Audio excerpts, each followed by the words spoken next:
লক্ষ টাকার সরকারি গাছ লোপাট, নেই কোনো পদক্ষেপ। এলাকা না রাস্তার গাছ নয়। চন্দ্রপাল, কামতল চন্দ্রপাল। দর্শক, আপনারা যেমনটা দেখছিলেন, আপনাদেরকে নিয়ে যাব একজন ব্যক্তি যিনি প্রভাব খাটিয়ে সরকারি এলজিডি রাস্তার গাছ কেটে নিধন করে নিয়ে যাচ্ছিল, সেই দৃশ্যটি দেখানোর চেষ্টা করব।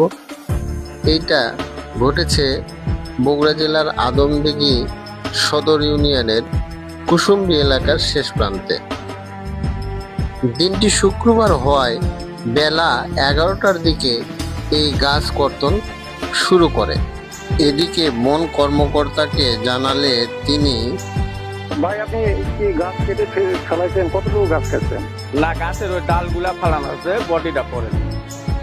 আপনি আর কোনো কিছুই করেন না, ওখানে সবকিছু রাখেন। আমি ভাই তদন্ত করে দেখে যদি আপনার গাছ হয় আপনি নিয়ে, আর যদি না হয় ভাই আমি আইনি ব্যবস্থা নেবো ভাই। তাহলে এই যে, ডাক্তার কাঞ্চন ডাক্তার বেশিছে, বুঝতে পারছেন?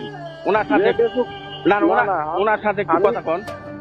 এদিকে এ বিষয়ে ইওনো মহোদয়ের সঙ্গে কথা বললে তিনি বলে, আমি ব্যবস্থা নিচ্ছি। এরপর বন কর্মকর্তা এসে কি এমন পদক্ষেপ নিলেন যে গাছটি কর্তন হয়ে গেল।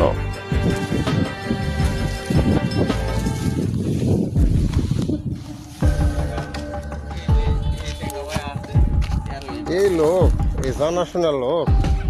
গাছ কাটা হয়েছে জানতে পেরে ইওনো মহোদয়কে পুনরায় ফোন করে বলায় তিনি বলে, গাছটি বন বিভাগের নয়, এছাড়া রাস্তার মধ্যে পড়ে নাই।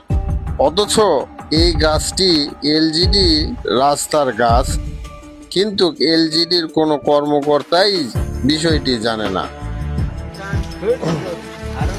মালিককে মালিক হ্যাঁ এই দুটা। এ ভাই কথা কন, এদিকে কথা কন, এদিকে কথা কন, এদিকে আসুন। এই এলাকা না রাস্তার গাছ নয়।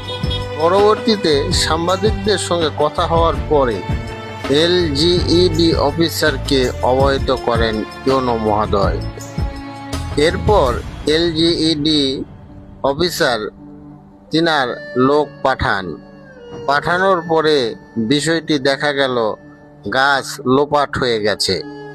এই সরকারি গাছটি যে লোপাট হয়ে গেল, তার আদৌ কি কোনো পূর্ণাঙ্গ তদন্ত হবে বা এটা উদ্ধার করা সম্ভব হবে কিনা, এ নিয়ে প্রশ্ন কিন্তু রয়েই গেল। আপনারই গাছ চন্দ্রপাল, অনেকে হয়।